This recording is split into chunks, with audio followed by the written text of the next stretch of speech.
Welcome to Suman TV. నేను మీ హరిత. ఇప్పుడు నేను బంజారాహిల్స్ రోడ్ నెంబర్ 2లోని మేవన్ మెడికల్ సెంటర్లో ఉన్నాను.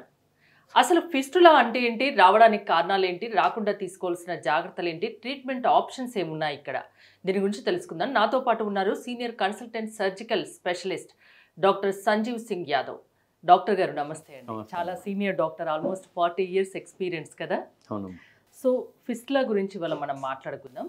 అసలు ఫిస్టులా అంటే ఏంటి? ఫిస్టులా అంటే ఒక పేగు నుంచి బయట వరకు, చర్మం వరకు, లేకపోతే ఒక పేగు నుంచి ఇంకో పేగు వరకు, ఒక ఆర్గన్ నుంచి ఇంకో ఆర్గన్ వరకు కనెక్షన్ ఏర్పడటం, దాన్ని ఫిస్టులా అంటారు. ఇంటర్నల్ ఫిస్టులాస్ కూడా ఉంటాయి, ఇంటర్నల్ ఎక్స్టర్నల్ ఫిస్టులాస్ కూడా ఉంటాయి. మనం ఇవాళ మాట్లాడుకునేది యానల్ ఫిస్టులా గురించి. డయాలసిస్ చేసినప్పుడు కూడా ఫిస్టులా తయారు చేస్తారు ఇక్కడ. ఓకే. ఆర్టరీకి వెయిన్కి connection. That is not our, అది మన పదం కాదు. మనం యానల్ ఫిస్టులా అంటే మల విసర్జన దారి నుంచి బయట వరకు వచ్చే ఫిస్టులా, దాన్ని ఫిస్టులా అంటారు. భగేందర్ అని చెప్పి ఇంకో టెర్మినాలజీ, తెలుగులో కూడా భగేందర్ అంటారు. ఇది చాలా కామన్ వాడే పదాలు. ఎలాంటి వాళ్ళు ఈ ఫిస్టులా ప్రాబ్లం వస్తుంది? ప్రాబ్లం రావడానికి కారణము ఫిస్టులా తెలియడం చాలా కష్టం. అందరూ డైలీ మలకెళ్తారు, కానీ కొంతమందికి ఇన్ఫెక్షన్ వస్తుంది.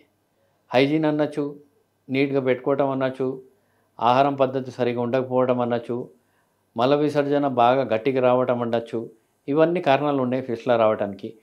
పర్టికులర్ ఏజ్ గ్రూప్ అన్నట్టు ఏం లేదు, కానీ కొన్ని డిసీజెస్ ఉన్నాయి. మన పేగుల పైన డిసీజ్ ఉంటాయి. క్రాన్స్ డిసీజ్ అంటారు, ట్యూబర్క్లోసిస్ అంటారు, సూడోమెమోరైడస్ కొలైటిస్ అంటారు. అట్లాంటి డిసీజ్ వచ్చినప్పుడు, క్యాన్సరు వచ్చినప్పుడు ఫిస్టులా ఏర్పడచ్చు అని చెప్పి ఒక అనుమానం. అది లేకుండా కూడా ఫిస్టులా వస్తుంది. ఇవి లేకుండా కూడా అది పర్టికులర్గా దేనివల్ల వచ్చింది అంటే పేగులో ఏదో ఇన్ఫెక్షన్ వస్తుంది, ఇన్ఫెక్షన్ వల్ల ఫిస్టులా వస్తుంది.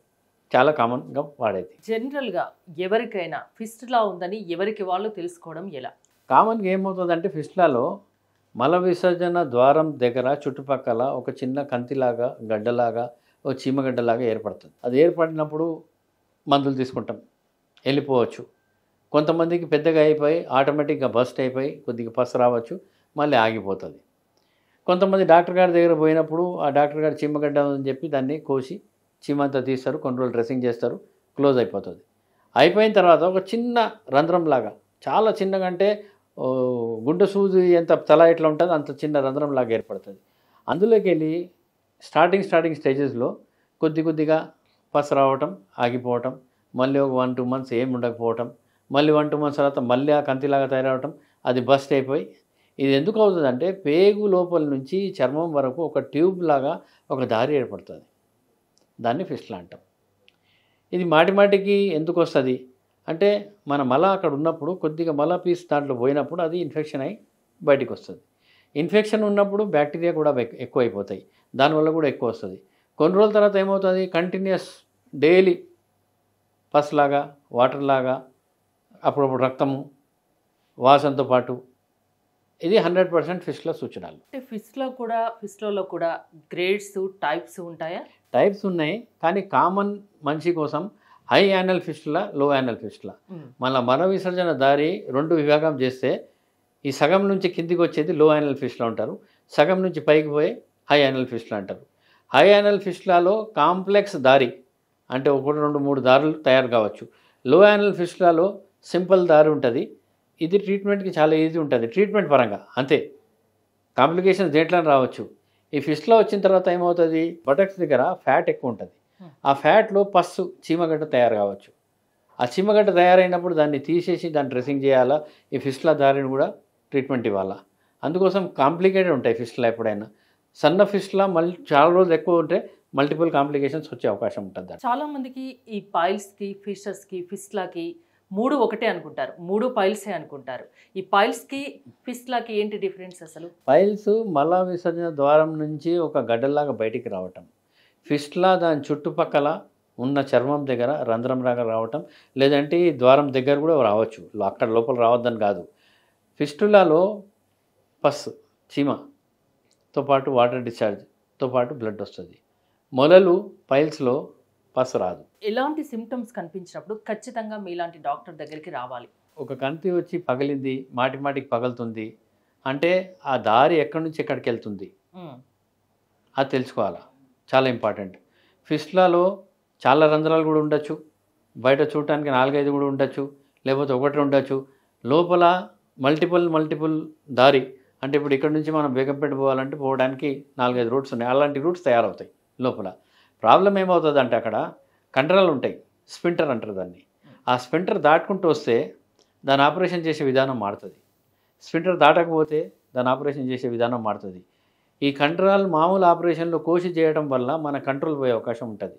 అందుకోసం దీనికి వ్యాఫ్టన్ ప్రొసీజరు, లేదంటే లేజర్ ప్రొసీజరు, లేదంటే మైక్రోవేవ్ అబ్లేషన్ చాలా ఇంపార్టెంట్ ట్రీట్మెంట్ విధానాలు. నేను ఒకటి విన్నాను, అంటే ఫిస్ట్లా ప్రాణాంతకంగా కూడా మారుతుంది అని, నిజమేనా ఇది? అంటే ఒక బాడీలో ఒక ప్లేస్లో మనకు ఇన్ఫెక్షన్ సోర్స్ తయారైంది.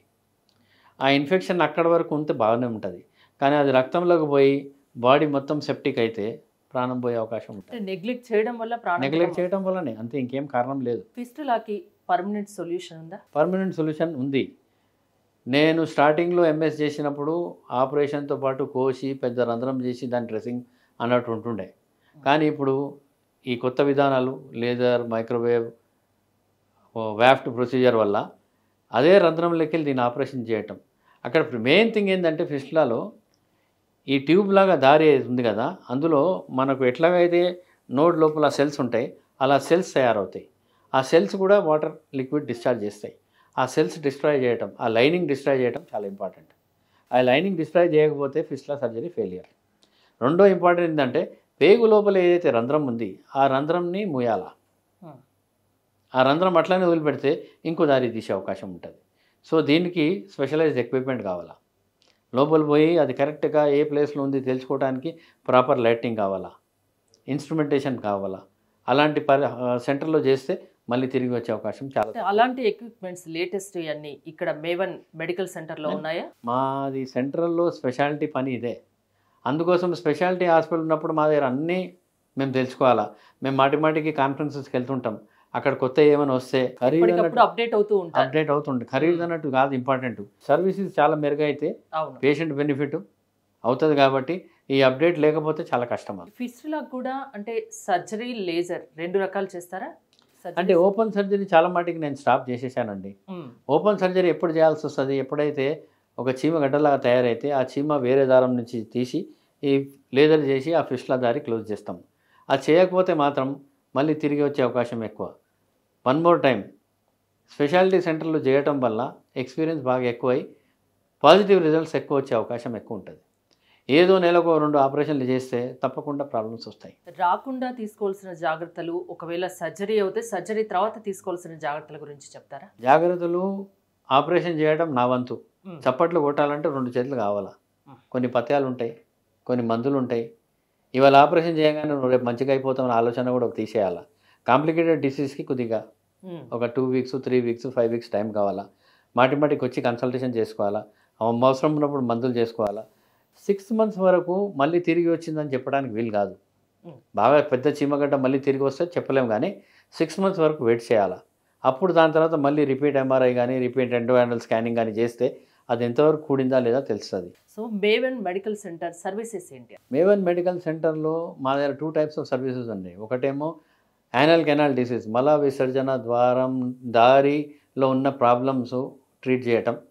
ఇది డే కేర్ సెంటర్. మేము చాలా మటుకి మార్నింగ్ ఆపరేషన్ చేసి సాయంత్రం ఇంటికి పంపించేస్తాం పేషెంట్కి. రెండోది ఏంటంటే నా వేరే కలీగ్స్ వాళ్ళు వేరికోజ్ వెన్స్, అంటే కాళ్ళు నరాలు పెద్దగా అవ్వటం, దానికి ఆపరేషన్ చేయటం. ఈ 2 మా దగ్గర మెయిన్ థింగ్. అన్నిటికీ పద్ధతి ప్రకారం ఫస్ట్ కన్సల్టేషన్, మళ్ళీ డయాగ్నోసిస్, మళ్ళీ ఇన్వెస్టిగేషన్, దాని తర్వాత సర్జికల్ ప్రొసీజర్. ఇవాళ రాయంగానే రేపు అయిపోవాలంటే అది వీలయ్యే పని కాదు. ఇవన్నీ కాంప్లికేటెడ్ కేసెస్ కాబట్టి దీనికి చాలా కాన్సన్ట్రేట్ చేసి పని చేయాల్సి వస్తుంది. కాబట్టి డాక్టర్కి టైం ఇవ్వాలా, ఓపిక పెట్టుకోవాలా, చెప్పింది వినాలా. ప్రతి పేషెంట్కి డయట్ చార్ట్ ఇస్తాం, డయట్ చార్ట్ ఫాలో చేయాలా, మందులు ఎలా వాడుకోవాలి చెప్తాం. ప్రతి ఒక్కటి డాక్టర్ చెప్పినట్టు ఫాలో అవ్వాలి, ఖచ్చితంగా ఫాలో అవ్వాలి. అట్లయితే హెల్తీగా ఉంటారు. ఇంకోటి ఫిస్టులాను అస్సలు నెగ్లెక్ట్ చేయొద్దు. ఒకవేళ నెగ్లెక్ట్ చేస్తే అది ప్రాణాంతకంగా కూడా మారే అవకాశం ఉంటుంది. అంతేనా? థ్యాంక్ యూ డాక్టర్ గారు. మీరు కనుక మేవన్ మెడికల్ సెంటర్లో ట్రీట్మెంట్ చేయించుకోదలుచుకుంటే స్క్రీన్పై స్క్రోల్ అవుతున్న నెంబర్స్కి కాల్ చేసి కాంటాక్ట్ అవ్వచ్చు. చూస్తూనే ఉండండి సుమన్ టీవీ.